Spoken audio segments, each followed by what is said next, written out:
Hello everyone, आज हम सीखेंगे प्रेजेंट परफेक्ट टेंस का निगेटिव सेंटेंस। तो निगेटिव सेंटेंस मींस नकारात्मक वाक्य। तो इस वीडियो में सीखेंगे हम निगेटिव सेंटेंस।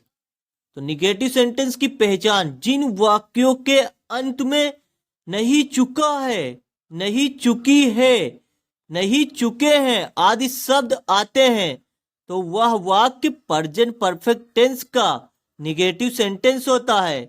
तो हम सेंटेंस को कैसे पहचानेंगे? अगर लास्ट में नहीं चुका है, नहीं चुकी है या नहीं चुके हैं आदि शब्द आए तो वह वाक्य प्रेजेंट परफेक्ट टेंस का निगेटिव सेंटेंस होता है। जैसे उदाहरण के लिए वह किताब पढ़ नहीं चुकी है। तो लास्ट में क्या है?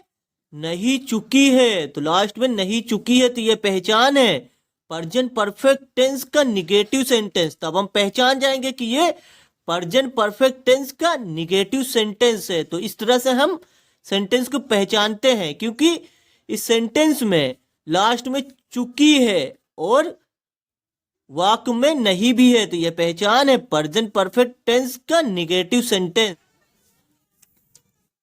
तो अब हम सीखेंगे प्रेजेंट परफेक्ट टेंस का निगेटिव सेंटेंस रूल्स। तो इसमें सबसे पहले हम क्या लिखेंगे?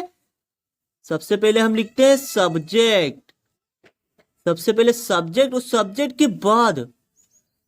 के बाद हम हेल्पिंग वर्ब लिखते हैं। Helping verb. तो हेल्पिंग वर्ब, और हेल्पिंग वर्ब के बाद हमें नॉट लिखना है। हेल्पिंग वर्ब के बाद हमें नॉट लिखना है, और उसके बाद यानी नॉट के बाद वर्ब की थर्ड फॉर्म। इस सेंटेंस में वर्ब की थर्ड फॉर्म का यूज करते हैं हम। वर्ब की थर्ड फॉर्म प्लस ऑब्जेक्ट हम लिखेंगे। Object plus other word. Other word means अन्य शब्द। तो सबसे पहले सब्जेक्ट लिखते हैं, उसके बाद हेल्पिंग वर्ब, उसके बाद नॉट, उसके बाद वर्ब की third form plus object plus other word. तो इसमें दो हेल्पिंग वर्ब होती हैं, हेल्पिंग्स वर्ब। इसमें हम हैव का प्रयोग करते हैं और हैज का प्रयोग। हैव और हैज। तो इस टेंस में दो हेल्पिंग वर्ब होती है, एक हैव एक हैज। हैव का प्रयोग हम आई, वी, यू, दे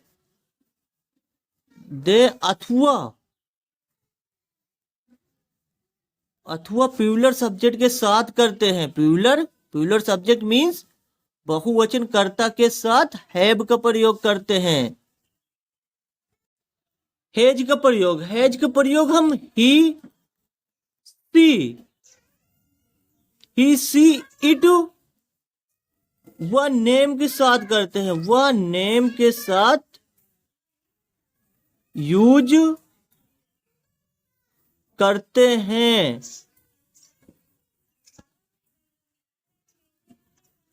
तो हैव का प्रयोग हम आई, वी, यू, दे अथवा प्यूलर सब्जेक्ट के साथ करते हैं। तो आई, वी, यू, दे अथवा प्यूलर सब्जेक्ट मीन्स बहुवचन कर्ता के साथ हमें हैव का प्रयोग करना है। और हैज का प्रयोग ही, सी, इट व नेम के साथ यूज करना है। तो यूज हमें हैज का प्रयोग हमें ही, सी, इट व नेम के साथ करना है। तो मैं आपको कई बार बता रहा हूं ताकि आपको आसानी से याद हो सके या आप आसानी से सीख सके। तो अब हम सीखेंगे ट्रांसलेट कैसे करते हैं।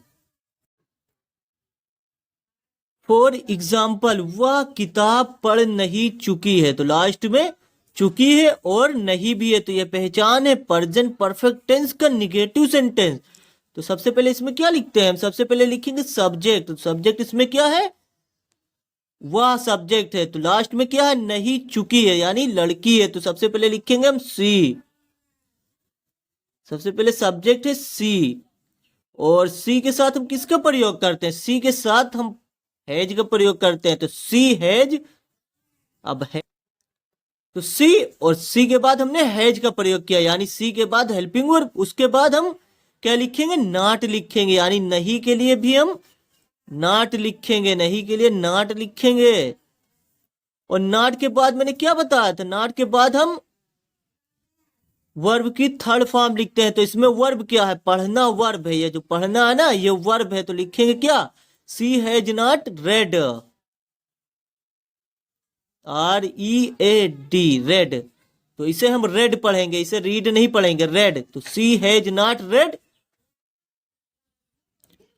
फॉर एग्जाम्पल, सोहन घर जा नहीं चुका है। तो लास्ट में चुका है और इस वाक्य में नहीं भी है। तो ये पहचान है कि ये प्रेजेंट परफेक्ट टेंस का निगेटिव सेंटेंस है। सबसे पहले क्या लिखते हैं इसमें हम, सबसे पहले लिखेंगे सोहन, यानी सब्जेक्ट लिखेंगे, सब्जेक्ट है सोहन, सब्जेक्ट है सोहन, यानी ये नेम है, यानी नाम के साथ हम किस हेल्पिंग वर्ब का प्रयोग करेंगे, हैज का प्रयोग करेंगे। तो सोहन हैज, और हैज के बाद नॉट लिखेंगे, यानी तीसरे नंबर पर हमें नॉट का प्रयोग करना है। तो सोहन हैज नॉट, और नॉट के बाद हमें वर्ब लिखना है। वर्ब इसमें क्या है, वर्ब है जाना। तो वर्ब की थर्ड फॉर्म लिखेंगे, सोहन हैज नॉट गोन लिख देंगे, GONE, gone. Sohan has not gone to house, यहां पर हम हाउस लिख देंगे।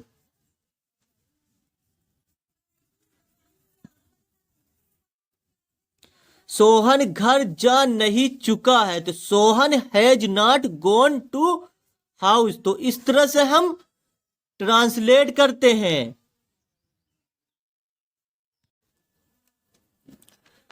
फॉर एग्जाम्पल, अलीना मोबाइल चला नहीं चुकी है।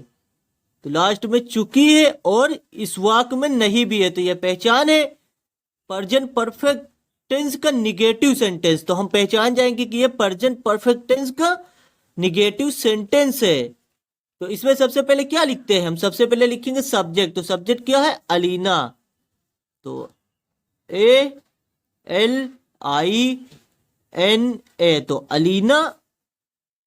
अब अलीना के बाद क्या लिखेंगे हम, यानी नेम के साथ, यानी नेम के बाद हम हैज का प्रयोग करेंगे। तो अलीना हैज, अब हैज के बाद नॉट लिखेंगे नहीं के लिए। तो अलीना हैज नॉट, नॉट हमें तीसरे नंबर पर लिखना है, यानी हेल्पिंग वर्ब के बाद हमें नॉट लिखना है। तो सब्जेक्ट क्या था, अलीना, उसके बाद हमने हैज प्रयोग किया, उसके बाद नॉट। अब नॉट के बाद हम लिखेंगे वर्ब की थर्ड फॉर्म। तो इसमें वर्ब क्या है, यानी मोबाइल चलाना, मोबाइल चलाना वर्ब है। तो क्या लिखेंगे, मोबाइल चलाने को क्या कहते हैं, यूज, यूज मीन्स मोबाइल चलाना। तो हम लिखेंगे यूज्ड। तो Alina has not used,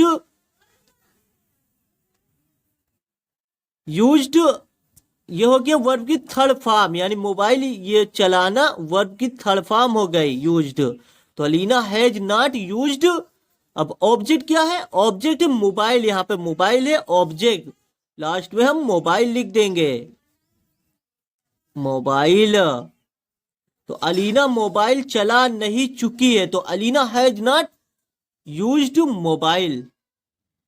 for example, मैं अंग्रेजी पढ़ा नहीं चुका हूं। तो इसमें लास्ट में चुका हूं आ रहा है और नहीं भी आ रहा है। तो ये पहचान है कि ये प्रेजेंट परफेक्ट टेंस का निगेटिव सेंटेंस है। सबसे पहले हम क्या लिखेंगे इसमें, सबसे पहले हम लिखेंगे सब्जेक्ट। सब्जेक्ट इसमें क्या है, सब्जेक्ट है आई, यानी मैं सब्जेक्ट है। तो मैं की इंग्लिश क्या होती है, आई। तो आई सब्जेक्ट है, और आई के साथ हम किसका प्रयोग करते हैं, आई के साथ हम हैव का प्रयोग करते हैं। तो आई हैव, यानी हेल्पिंग वर्ब हैव का प्रयोग करते हैं। तो आई हैव। अब हैव के बाद हम क्या लिखेंगे, नॉट लिखेंगे। तो आई हैव नॉट, और नॉट के बाद हम वर्ब की थर्ड फॉर्म लिखेंगे। तो इसमें वर्ब क्या है, इसमें वर्ब है पढ़ा नहीं चुका हो, यानी पढ़ाना वर्ब है। तो लिखेंगे वर्ब की थर्ड फॉर्म। पढ़ाने की क्या होती है, फर्स्ट फॉर्म होती है टीच, और सेकंड फॉर्म होती है टाट, और थर्ड फॉर्म होती है टाट। तो यहाँ पे लिखेंगे टाट, TAUGHT। तो टाट, मैं अंग्रेजी पढ़ा नहीं चुका। तो आई हैव नॉट टाट। अब ऑब्जेक्ट लिख देंगे, ऑब्जेक्ट इसमें क्या है, इंग्लिश। लास्ट में हम इंग्लिश लिख देंगे, इंग्लिश। तो मैं अंग्रेजी पढ़ा नहीं चुका हूं, तो I have not taught English. तो इस तरह से हम ट्रांसलेट करते हैं। फॉर एग्जाम्पल, पूजा सो नहीं चुकी है, तो लास्ट में नहीं चुकी है। तो पूजा सो चुकी नहीं है या पूजा सो नहीं चुकी है, तो जहां पहले चुकी लिखिए, जहां पहले नहीं लिखिए, दोनों बात सेम ही होगी। तो पूजा सो नहीं चुकी है, सबसे पहले क्या लिखेंगे इसमें हम? सबसे पहले लिखेंगे सब्जेक्ट। सब्जेक्ट क्या है?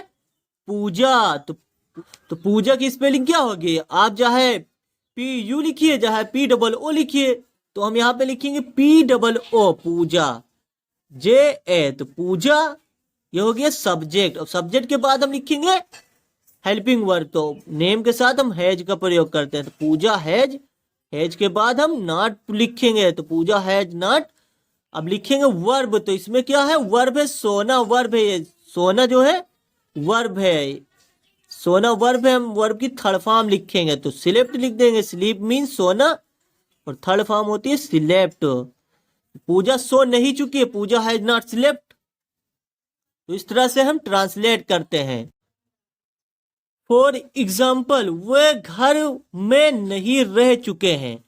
तो वे घर में नहीं रह चुके हैं, तो मैंने यहाँ पर मैंने सेंटेंस घुमा फिरा कर लिखा ताकि आप सेंटेंस को पहचानना जान जाए। तो वे घर में नहीं रह चुके हैं, कि नहीं रह चुके हैं होना क्या चाहिए? वे घर में रह नहीं चुके हैं। तो मैं आपको घुमा फिरा कर बता रहा हूं ताकि आप आसानी से सेंटेंस को पहचान जाए और सेंटेंस को बनाना सीख जाए। तो इसमें सबसे पहले लिखेंगे सब्जेक्ट। तो सब्जेक्ट इसमें क्या है? सब्जेक्ट है वे। तो सबसे पहले लिखेंगे हम वे की इंग्लिश। तो वे के क्या होता है? दे मीन्स वे।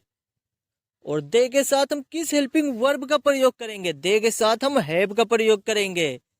तो दे के बाद हैव, और हैव के बाद हैव के बाद हम नॉट लिखेंगे। तो तीसरे नंबर पर नॉट लिखेंगे। उसके बाद नॉट के बाद हम लिखेंगे वर्ब। तो इसमें वर्ब क्या है? रहना। तो इसमें वर्ब है रहना, तो लिखेंगे लिव। लिव मीन्स रहना, और लिव की थर्ड फॉर्म लिखेंगे, तो lived. Lived in the house, in the house, HOUSE, house. तो वे घर में नहीं रह चुके हैं, तो they have not lived in the house. तो इस तरह से हम ट्रांसलेट करते हैं। Thanks for watching. इंग्लिश सीखने के लिए do subscribe this channel and like this video. Thanks for watching. Do subscribe this channel.